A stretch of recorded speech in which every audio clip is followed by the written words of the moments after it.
할렐루야. 오늘 갈라디아서 3장 16절 말씀을 함께 봤습니다. 우리 지난 3일 동안 사경회를 통해서 하나님이 구속 계획을 이미 세우셨고, 그리고 그 구속 계획을 약속하신 대로 하나도 빠짐없이 신실하게 이루어 가고 계심을 우리는 분명히 성경을 통해 깨닫게 됩니다. 그리고 하나님이 그 구속 계획을 구체적으로 이루기 위해서 아브라함을 불러내셔서 어떻게 그것을 이루실지를 세 가지 약속으로 하나님 이루실 것을 맺으신 걸 확인합니다.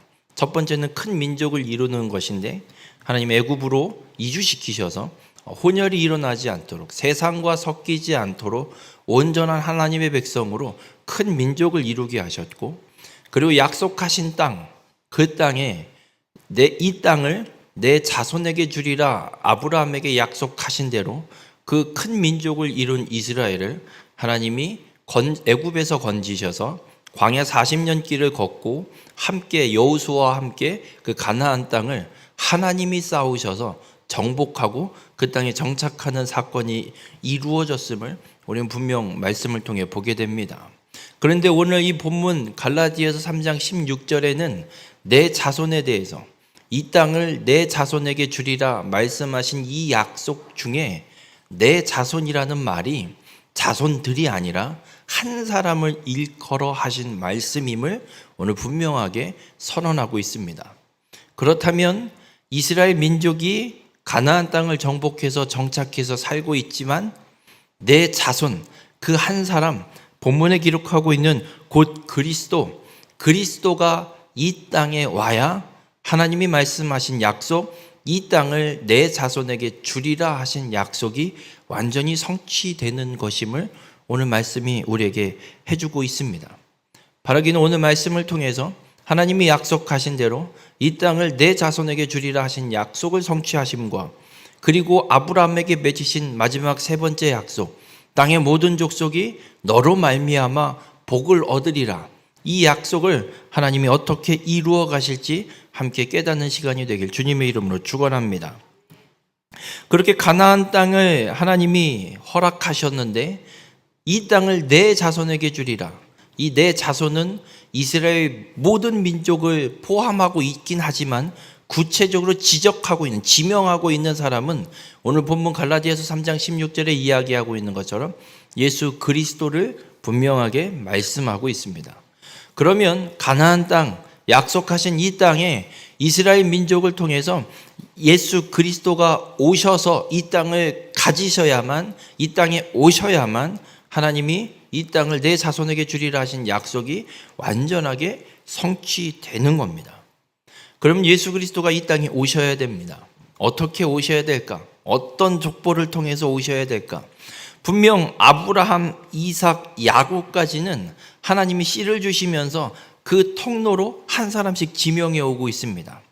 그리고 앞에 기록되어 있었던 여자의 후손을 보내는 통로인 여자의 족보도 여러 사람이 이어오는 것이 아니라 딱 한 사람씩 지적돼서 지명돼서 한 사람씩 이어져 내려오고 있습니다.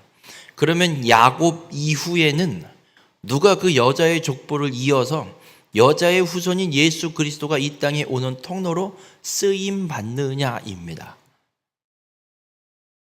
사경회를 시작할 때 창세기 38장 요셉 이야기 속에 유다가 며느리 다말과 동침했던 사건이 갑자기 끼어 있는, 굳이 없어도 될 것 같은 상황이 끼어 있다라는 걸 말씀을 드렸습니다.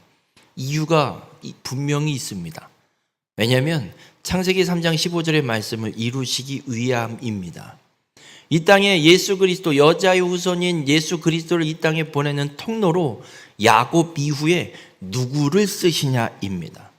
그거를 창세기 38장을 통해서 하나님이 먼저 예시를 보여주는 겁니다. 요셉을 하나님이 사용하시는 건 이스라엘 민족을, 큰 민족을 이루기 위해서 먼저 애굽으로 보내서 준비시키는 자로 사용하시는 거지, 메시아가 이 땅에 오는 통로로 사용하시는 건 아니었습니다. 만약 요셉이 그렇게 쓰임받는 자였다면 굳이 유다와 다말의 이야기를 거기다 집어넣을 이유도 없습니다.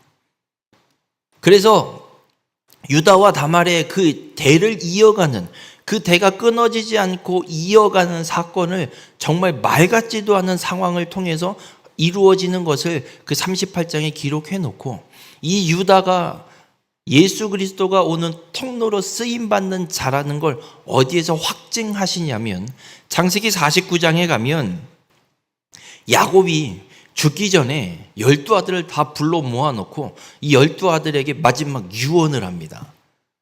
근데 이게 단순한 유언이 아니라 그냥 아들들에게, 야, 나 이제 죽으니까 재산 어떻게 나눠갖고 뭐 어떻게 하고 나를 어떻게 장사 치러라, 이런 단순한 유언이 아니라 하나님께서 여자의 족보를 이어갈 자를 지명하는 예언이고, 남은 11명의 아들에게도 이 11명의 아들들이 어떤 지파를 이루어가게 될지, 어떤 성격을 갖고 어떤 민족을 이루어가게 될지에 대한 예언을 야곱을 통해서 마지막으로 이 12아들에게 선포하는 말씀이 49장에 기록되어 있습니다. 그 49장의 8절부터 10절까지의 말씀이 유다에 대한 예언이 기록됩니다. 어떻게 말씀하냐면, 유다야, 너는 내 형제의 찬송이 될지라. 내 손이 내 원수의 목을 잡을 것이요 내 아버지의 아들들이 내 앞에 절하리로다. 유다는 사자 새끼로다. 내 아들아, 너는 움킨 것을 찢고 올라갔도다. 그가 엎드리고 웅크림이 숫사자 같고 암사자 같으니 누가 그를 범할 수 있으랴. 한마디로 정리하면 이렇습니다. 유다야, 넌 사자 같아서 아무도 너 못 건드린다. 이 말씀이 어떻게 성취가 되냐면,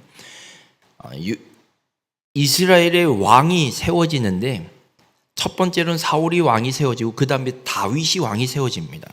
그래서 다윗이 왕으로 어떻게 살게 되냐면, 먼저는 헤브론에서 7년 동안 이 남쪽 유다 지파만 통솔하는 왕으로 세워져 있다가, 그리고 이후에 온 이스라엘을 다 다스리는 왕으로 다윗이 세워집니다.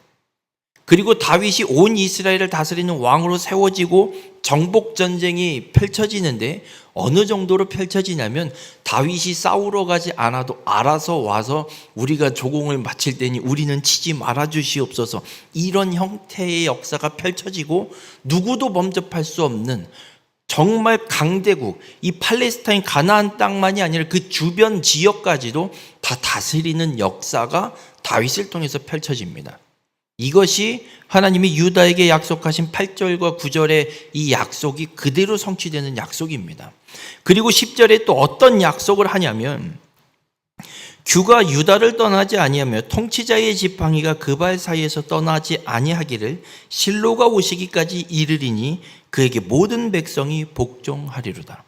여러분, 규 그리고 통치자의 지팡이는 같은 말이라고 생각하시면 됩니다. 둘 다 무엇을 상징하냐면 왕이 갖고 있는 도구들입니다. 왕이 다스릴 때 쓰는 것들. 그래서 우리가 영화를 이렇게 이집트 영화나 이런 걸 보면 이집트의 왕도 그냥 맨손으로 안 나오고 뭐 하나 지팡이 같은 거 뭐 하나 들고 나타납니다. 그래서 부채 같은 거 들고 나오고 뭐 하나 들고 나와서 손에 쥐고 있는 모습을 보게 됩니다. 이것처럼 왕권을 상징하는 것이 규이고 통치자의 지팡이입니다. 그러니까 유다에게서 통치자가 나오는, 왕이 나오는데 그 발 사이에서 떠나지 않는답니다. 그러니까 유다 지파에서 왕이 나와서 그 왕이 떠나지 않는, 왕권이 떠나지 않는데 언제까지 떠나지 않느냐? 실로가 오시기까지 왕권이 유다 지파에서 끊어지지 않고 떠나지 않는다라고 약속합니다. 실로가 누군지 모르겠지만 아무튼 실로가 뭔지는 명확하게 몰라도 실로라고 지명되고 있는, 상징하고 있는 그 무엇인가가 올 때까지 유다 지파의 왕권이 끊어지지 않을 것을 약속한 겁니다. 이 실로는 누구냐면 바로 예수 그리스도입니다. 실로가 무슨 말이냐면 샬롬이라는 말이에요. 평화, 안식이라는 뜻을 갖고 있습니다. 그리고 지금 유다에게 왕권을 예언하고 있기 때문에 실로가 그 왕권을 이어가는 자로 온다는 얘기는 평화의 왕으로 이 땅에 오신다라는 걸 말씀하고 있는 겁니다. 그래서 평화의 왕인 메시아, 이 여자의 후손이 오기까지 유다의 왕권이 끊어지지 않을 것을 분명하게 약속하십니다. 그러면 이스라엘의 왕이 세워져야 될까요? 안 세워져야 될까요?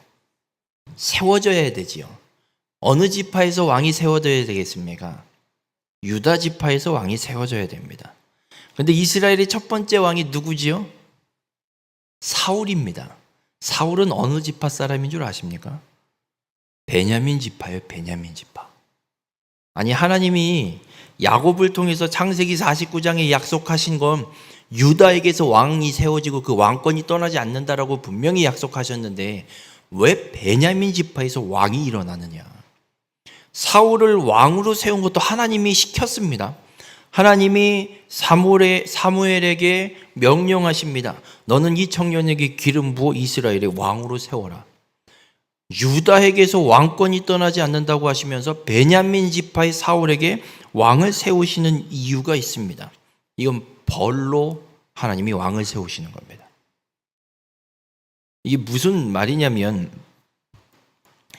사무엘이 사울을 왕으로 지명하고 기름 붓고 왕으로 임명하는 그 등극식에서 어떤 설교를 하냐면 사무엘상 12장 11절부터 13절에 보면 여호와께서 여룻바알과 베단과 입다와 나 사무엘을 보내사 너희를 너희 사방 원수의 손에서 건져내사 너희에게 안전하게 살게 하셨거늘.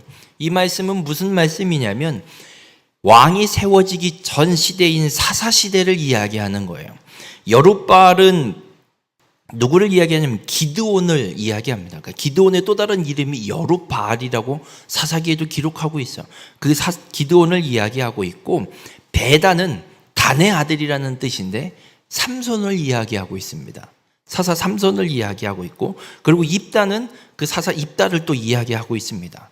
그리고 사무엘은 사무엘상에 기록되고 사사기에 기록되지 않는데 왜 거론하느냐? 사무엘도 사사입니다. 마지막 사사입니다. 사사시대를 종결짓는 마지막 사사로 사무엘이 쓰임 받고 있기 때문에 이야기를 하고 있는 겁니다. 그렇게 사무엘이 사사시대를 언급하면서 이어서 하는 말이 너희가 암몬 자손의 왕 나하스가 너희를 치러옴을 보고 너희의 하나님 여호와께서 너희의 왕이 되심에도 불구하고 너희가 내게 이르기를 아니라 우리를 다스릴 왕이 있어야 하겠다 하였도다. 이제 너희가 구한 왕 너희가 택한 왕을 보라 여호와께서 너희 위에 왕을 세우셨느니라 라고 말씀합니다. 이게 무슨 말씀이냐면 그 사사시대를 지내온 이스라엘 백성들이 암몬 자손들이 이 이스라엘을 공격하러 오니까 이제는 뭐라고 이야기하는 거냐면 우리도 좀 왕을 세워서 왕을 줘서 저 이방 민족의 공격에 좀 대비할 수 있는 나라를 좀 세워달라고 요구하는 겁니다. 왜 이런 요구를 하냐면 사사시대에 기록되어 있는 사사기 기록되어 있는 12사사가 있는데 한결같이 뭐가 조금은 부족합니다. 온니엘은 이방인 출신 사사입니다. 여러분 유대인들 이스라엘 민족 이방인이라 그러면 치를 떨고 상종도 안 합니다. 부정한 자들이라.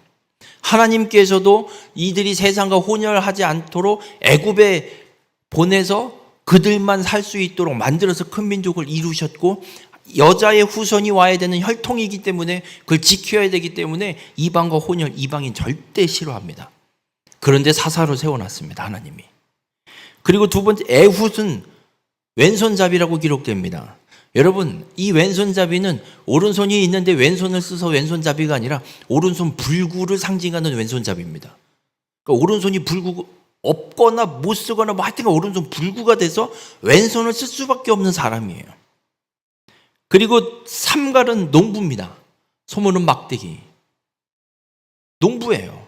뭔가 명색에 뭔가 명예는 뭔가 되게 멋있는 이런 사람이 아니라 그냥 농부이고 드보라는 여자입니다. 여러분 이스라엘은 인구를 계수할 때 여자는 세지도 않습니다. 어린이도 안 셉니다. 20세 이상 전쟁에 나갈 만한 남자만 세고 인정합니다. 여자는 인정도 안 해요. 근데 사사로 세워져요. 기드온은 겁쟁이입니다. 미디안이 쳐들어오는데 겁나서 포도주 틀 안에서 밀타작을 하고 있습니다. 숨어서 하고 있는 걸 뺏길까 봐. 엄청난 겁쟁이에요. 그리고 돌라라는 사사가 있는데 이 돌라라는 이름의 뜻은 벌레 이름이에요. 벌레. 여러분 이게 무슨 얘기냐면 이렇게 보시면 돼요. 우리나라도 보면 머슴살이 하는 머슴 이름을 흔하게 뭘로 불러요? 돌쇠야. 돌쇠 그러면 그거게 양반이에요? 또 머슴이에요? 머슴이죠.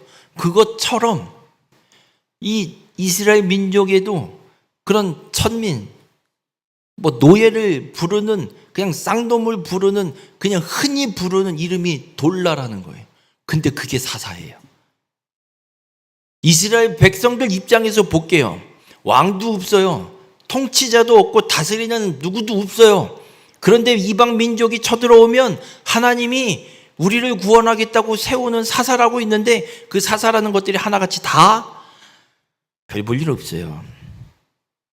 하나님은 이런 자도 들어 쓰시는 하나님임을 보여주고 계시고 내가 너희를 지키고 있다고, 내가 너희를 다스리고 있고 너희를 절대 이방 민족의 손에 넘기지 않겠다라는 걸 보여주고 계신 건데 이스라엘 백성들 입장에서는 항상 불안해요. 저게 나가서 싸울 수는 있나?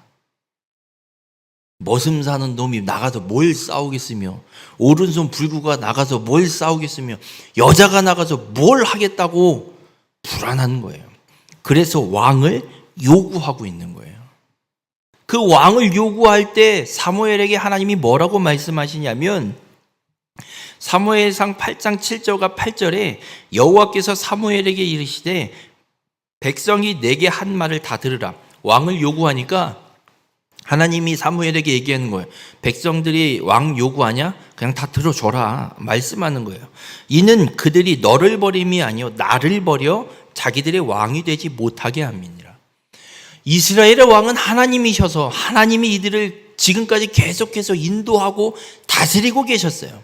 그런데 이스라엘 백성들이 이제는 됐고, 사사 이런 덜 떨어진 사사 됐고, 뭔가 불안한 사사 됐고, 우리도 이제 다른 민족처럼 우리를 공격해오는 저 암몬 쟤네들처럼 좀 왕을 좀 세워줘서 왕이 앞에서 말 타고 칼 두고 나를 따르라 하면서 전쟁에서 좀 이길 수 있게 뭔가 좀 믿을 만한 그런 듬직한 왕을 좀 세워달라고요 라고 이야기하는 게 하나님을 버리고 인간 왕을 요구하고 있다라는, 하나님이 이스라엘의 왕이 되지 못하도록 하나님을 버리고 있다라고 하나님이 분명하게 말씀하고 있습니다. 그러면서 또 어떤 이야기를 하냐면 내가 그들을 애굽에서 인도하여 낸 날부터 오늘까지 그들이 모든 행사로 나를 버리고 다른 신들을 섬긴 같이 내게도 그러하도다. 그러니까 사무엘에게 왕을 요구하는 이게 하나님으로 이스라엘의 왕이 되지 못하도록 하나님을 버리는 것이고, 그리고 출애굽해서 지금까지 모든 행사로 모든 일들로 하나님을 버리고 다른 신들을 섬기는 것이다라고 분명하게 선언하고 있습니다. 여러분, 하나님이 아브라함을 본토 친척 아비집에서 불러내셨죠. 왜 불러내셨다고 말씀드렸어요? 데라가 강 건너편에서 다른 신들을 섬김으로 우상 숭배하고 있으니 거기서 하나님이 아브라함을 건져내신 건데, 지금 이스라엘 백성들이 뭐 하고 있다고요? 출애굽 이후부터 지금까지 하나님이 그렇게 사사를 보내고 이적을 행하고 하나님이 땅을 정복하게 하시고 지켜 보호하고 계시고 왕으로서 이스라엘 백성들을 통치하고 계신데 그걸 버리고 이제 끊임없이 다른 신, 우상을 숭배하는 일들을 계속해서 행하고 있다라고 분명하게 선언하고 있습니다. 그래서 하나님이 벌로 사울 왕을 세우는 거예요. 여러분, 이런 거 있잖아요. 해도 말 안 들어먹으면 어떻게 해요? 그래, 네 맘대로 한번 해봐라. 겪어봐야 아는 거죠. 탕자의 비유가 예수님이 하십니다. 둘째 아들이 유산 다 달라고 하고 뛰쳐나가죠. 그럼 아버지가 그 둘째 아들 꼴도 보기 싫어서 유산 줘서 내보내든가요?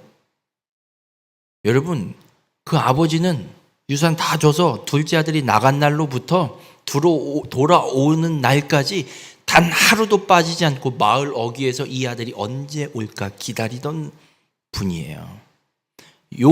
이 아들을 버린 게 아니에요. 돈에 욕심이 많으니까 줘버리는 거예요. 그리고 한번 네가 살아봐. 그 돈 어떤 건지 한번 겪어봐라 하고 줘서 내보내고, 이 아버지는 언제나 올까 하고 매일 끊임없이 그 아들을 위해서 기도하면서 기다리고 있는 거예요. 그러니 이 아들이, 둘째 아들이 들고 나가서 다 빨아서 마음껏 살아보니 어떻게 돼요? 돈이 다가 아니었네. 야, 이게 아니었네. 아버지한테 깨닫고 돌아오는 거잖아요. 그러니까 돈을 준 건 벌이에요. 이게 어떤 건지 가서 네 한번 깨닫고 와봐라. 벌인 거예요. 왕을 요구하니까 하나님도 벌로 왕을, 베냐민 지파의 사울 왕을 세워주시는 거예요. 왕이 어떤 건지 한번 니들 한번 겪어봐라. 내가 왕으로 있는 거와 니들이 요구한 인간이 왕인 거와 어떤 차이가 있는지 한번 봐봐라.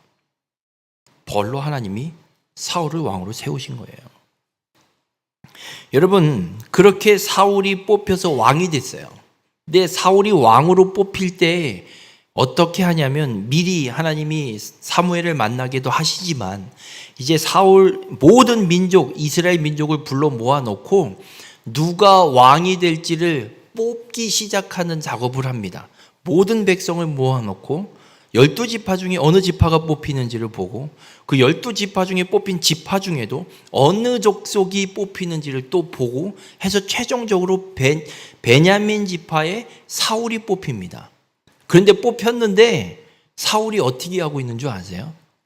저기 침 뒤에 숨어 있어요. 뽑혔는데 얘 어디 갔냐 찾아요. 사람들이 얘 여기 뒤에 숨어 있는데요.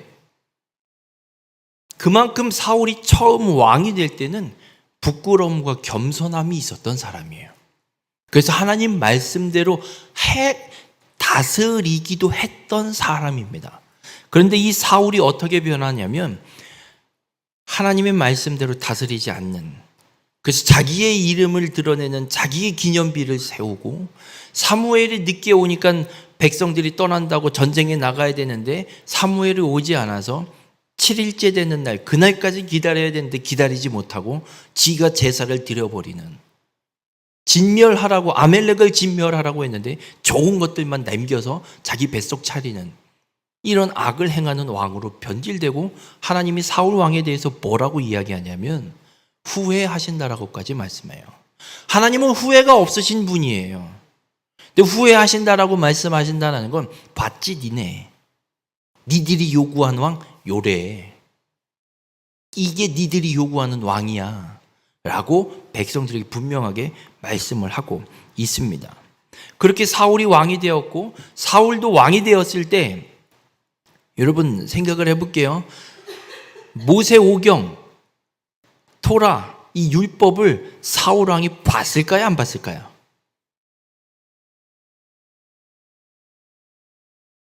봤을 것 같으세요? 안 봤을 것 같으세요? 봤어요. 사무엘이 있잖아요. 그 율법이 기록돼서 지금 내려오고 있어요. 봤다고요. 그럼 사울도 창세기 49장을 봤을 거라고요. 규가, 통치자의 지팡이가 유다 지파에서 떠나지 않으리라. 그 사울 왕 자기는 지금 어느 지파예요? 베냐민이에요. 그럼 사울에게는 어떤 불안함이 있어요? 유다에게서 왕이 일어날 수 있다는 불안감이 있어요. 이걸 막아내야 돼요. 그래서 사울이, 이스라엘 백성들이 블레셋과 전쟁하고 있을 때 다윗이 그 형들을 만나러 그 전쟁터에 옵니다. 그리고 어떤 사건이 일어나냐면 다윗이 골리앗을 돌로 맞춰 죽여요. 그리고 승리하게 돼요. 그리고 블레셋과의 이 전쟁에서 다윗이 승리하게 되고, 그 다윗이 골리앗을 이기고 이스라엘이 이 전쟁에서 승리하게 되고 이제 돌아오는데, 예루살렘 성으로 돌아오는데 여인들이 뭐라고 노래를 하면서 이 전쟁에서 승리하고 오는 군대를 환영을 하냐면, 사울이 죽인 자는 천천히요 다윗은 만만이로다. 골리앗을 죽였을 때는 다윗이 너무나도 이뻤어요. 어디서 온 꼬맹이가 아무도 나가서 대항을 못하고 있는데 가고 저 거인을 쓰러뜨리고 왔으니 얼마나 좋아요. 얼마나 감사해요. 어우, 너무 고맙다. 이랬어요. 근데 돌아오는데 이 백성 여자들이 노래한다는 게 사울이 천천히요, 다윗은 만만이로다. 누구를 더 높이고 있어요? 다윗을 더 높이고 있어요. 이 사람들이 지금 내가 왕인데 왜 저것을, 여자들이 웃긴 여자들이네. 그러면서 번뜩 생각이 들었어요. 왕이 어디서 나온다고요? 왕이 어디서 나온다고요? 유다. 사울이 생각한 거예요. 처음에 골리앗을 죽였을 때는 뭣도 모르고 너무 고마웠지만 생각을 해보니까 얘가 어느 지파지? 조사시킨 거야. 야, 쟤 어느 지파야? 저 어디 이새의 아들 다윗이랍니다. 그럼 거기 유다 지파잖아. 그 날로 악령이 사울에게 임하고 사울이 다윗을 죽이려고 그 자리에서 창을 던집니다. 창을 던져요. 근거리에서 창을 던져요. 사울이 다윗을 죽이려고 온갖 방법을 다 동원합니다. 그런데 놀랍게도 창을 던졌는데 창이 다윗을 못 맞춰요. 근거리인데도. 그리고 다윗이 도망 다니기 시작하는데 10년 동안 사울이 다윗을 쫓아다니면서 잡아 죽이려고 군사를 몇천 명씩 풉니다. 근데도 단 한 번도 사울을 못 잡아요. 더 재밌는 건 사울이 다윗을 잡아 죽이려고 쫓아가다가 동굴에 들어갔는데 거기서 다윗이 사울을 죽일 수도 있었어요. 근데 다윗은 사울을 안 죽여요. 사울이 다윗을 죽일 수도 있는 기회가 몇 번이 있었는데도 불구하고 죽이지 못해요. 하나님께서 다윗을 지키시는 거예요.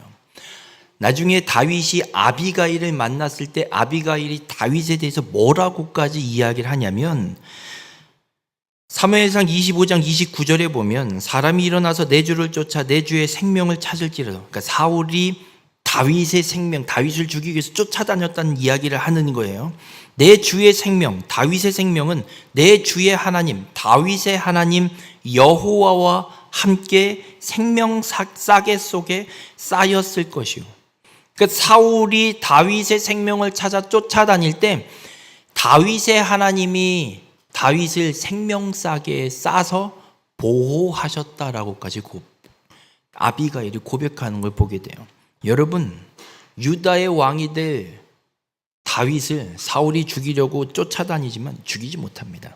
이유는 하나예요. 하나님이 약속하신 여자의 후손을 보낼 통로, 유다에서 날 것이고 유다의 왕위를 하나님이 지키실 것을 분명히 약속합니다. 그래서 다윗이 죽지 않고 이 약속이 그대로 이어집니다. 그래서 유다 지파의 왕으로 다윗이 세워지고 다윗이 온 이스라엘의 왕이 되고 나서 무슨 생각을 하냐면 하나님을 위한 성전을 지어드리고 싶은. 근데 하나님이 말씀해요. 야, 너는 아니야. 너는 그거 아니야. 네 마음 너무 고마운데 내가 언제 너보고 내 집 지어달라 그랬냐? 너 안 해도 돼. 내가 네 아들에게서 할게. 근데 네 아들에게서 하는데 이 아들에게 어떤 나라를 주실지를 하나님이 분명하게 약속하십니다. 어떤 약속을 하시냐면 창세기 49장 10절에 이 약속대로 이스라엘 이 유다의 솔로몬의 왕위를 굳건하게 지켜주실 것을 하나님이 약속하세요. 그리고 그 왕위를 하나님이 지키십니다. 다윗에게 하나님이 이런 약속을 하신 이유가 있어요. 다윗이 왕이 되고 그리고 왕이 되자마자 한 일이 뭐냐면 언약궤, 잃어버렸던 언약궤를 찾아와요. 사울이 전쟁하는데 이겨보려고 언약궤를 전쟁터에 끌고 나갔다 뺏기거든요. 근데 그게 돌고 돌아서 다시 예루살렘으로 다윗성으로 옮겨오는 일을 다윗이 왕이 되자마자 해요. 그리고 그 언약궤를 다윗성으로 옮겨오고 나서부터는 매일 예배를 멈추지 않습니다. 다윗이 찬양대를 조직한데 역대하 25장 7절에 보면 다윗이 조직한 찬양대 인원이 288명이에요. 그리고 이 288명을 찬양대로 세워놓고 역대상 16장 37절에 보면 다윗이 아삽과 그의 형제를 여호와의 언약궤 앞에 있게 하며 항상 그 궤 앞에서 섬기게 하되 날마다 그 일대로 하게 하였고, 이 날마다 그 일대로 하게 하였다라는 말은 매일 반복되는 동일한 일을 시켰다는 얘기예요. 그 섬겼다는 얘기예요. 그게 뭐냐면 예배예요. 그런데 이 매일 반복되는 동일한 이 예배를 멈추지 않고 계속했다는 얘기예요. 288명의 찬양대를 세워놓고 24시간 매일 하나님을 찬양하는 걸 다윗이 했다는 얘기입니다. 그래서 하나님이 다윗에게 그 놀라운 축복과 약속을 선포하시는 거예요. 그래서 이스라엘의 왕의 다윗을 이어서 하나님이 약속하신 대로 솔로몬을 왕으로 세우고 그 강대국이 된 이 나라를 솔로몬이 온전히 다 누립니다. 솔로몬이 기브온에서 1000번제를 하나님 앞에 드려서 지혜를 얻기도 하지만 솔로몬이 엄청난 실수를 합니다. 신명기 17장에 보면 하나님이 이미 이스라엘이 왕을 요구할 걸 알고 계셔서 이스라엘의 왕이 세워질 때 어떻게 하라 분명한 규례를 주셨어요. 그러면서 하지 말라고 한 게 3가지가 있습니다. 어떤 거냐면 병마를 많이 두지 말라. 그래서 병마를 많이 두려고 병마를 사기 위해서 애굽으로 살아가는 일 하지 말라고 해요. 왜냐하면 백성들이 그것 때문에 애굽으로 돌아갈 것을 염려하셔서 하지 말라 그래요. 그래서 병마를 많이 두지 말라. 2번째는 아내를 많이 두지 말라. 그리고 3번째는 은금을 많이 쌓지 말라. 그런데 솔로몬은 이 3가지 다 합니다. 솔로몬이 어떻게 하냐면 병거와 마병을 모으는데 어떻게 모으냐면 병거가 1400대, 마병이 12000명.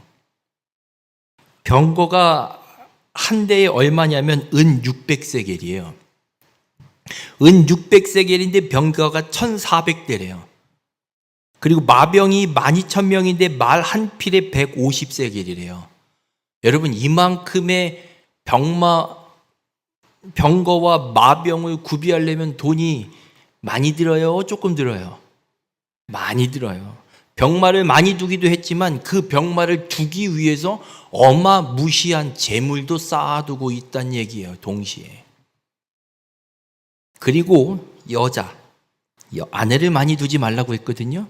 솔로몬 아내가 몇 명이냐면 왕은 후궁이 700명이요 첩이 300명 도합 1000명. 왕비 빼고 본처가 더 있어요. 그거 빼고 후궁이 700, 첩이 300 1000명의 여자들을 거느리고 있어요. 그래서 이 일로 인해서 어떤 역사가 펼쳐지냐면 이 후궁, 물론 솔로몬이 이렇게 많이 아내를 두게 된 건 주변 나라들과 전략적 관계를 맺기 위해서 어쩔 수 없이 결혼한 것도 있지만 더 중요한 문제는 그 여인들이 이방민족 여자들이잖아요. 딸들이 시집을 온 거잖아요. 그러니까 심심하고 너무 외롭잖아요.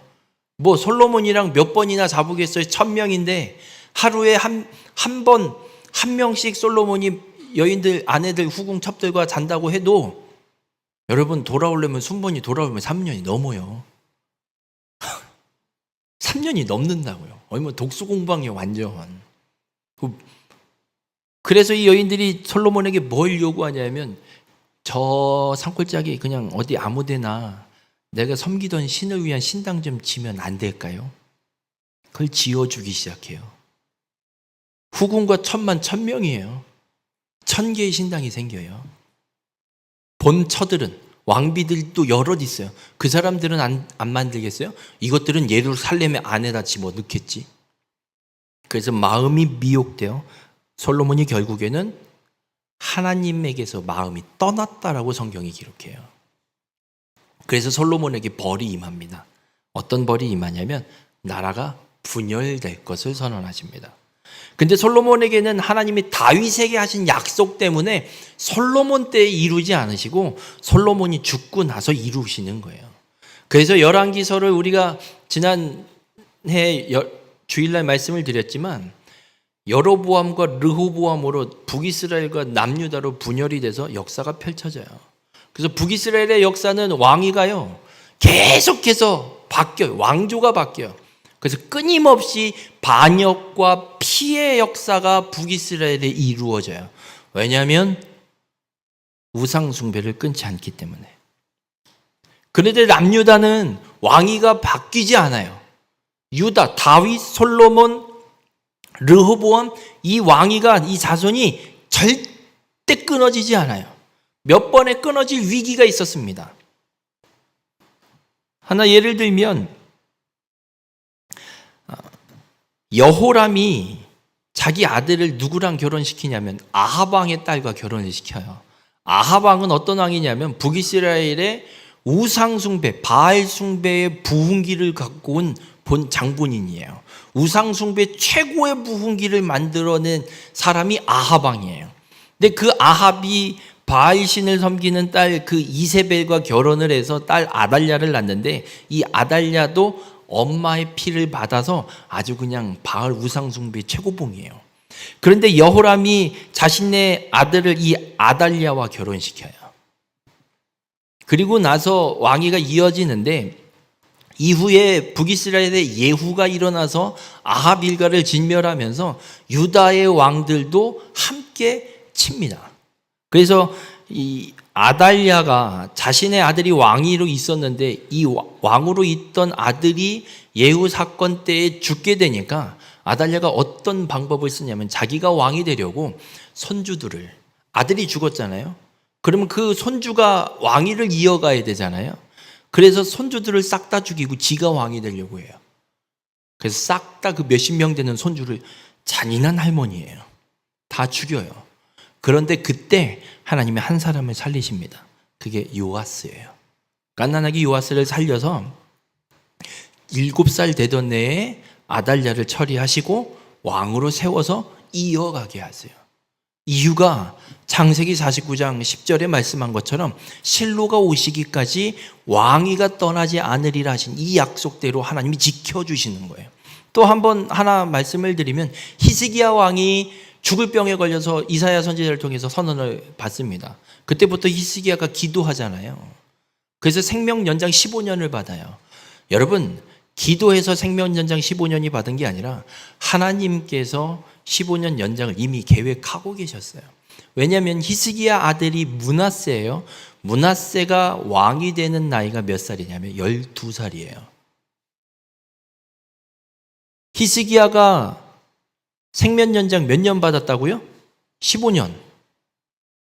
그러면 히스기야가 생명 연장 받고 3년 뒤에 므낫세를 낳았으니까 죽고 왕이 되는 게 12살인 거예요. 하나님께서 어떻게 하시는 거냐면 그 위기 때마다, 왕위가 이어지지 못할 위기 때마다 하나님이 역사하셔서 이 왕위를 지켜주시는 거예요. 그렇게 해서 하나님이 이 유다의 왕위, 남유다의 왕위가 끊어지지 않게 지켜오고 계셨습니다. 그런데 이것들이 우상 숭배를 멈추지 않아요. 그래서 하나님이 북이스라엘도 물론 멸망시키셨지만 남유다도 멸망시키십니다.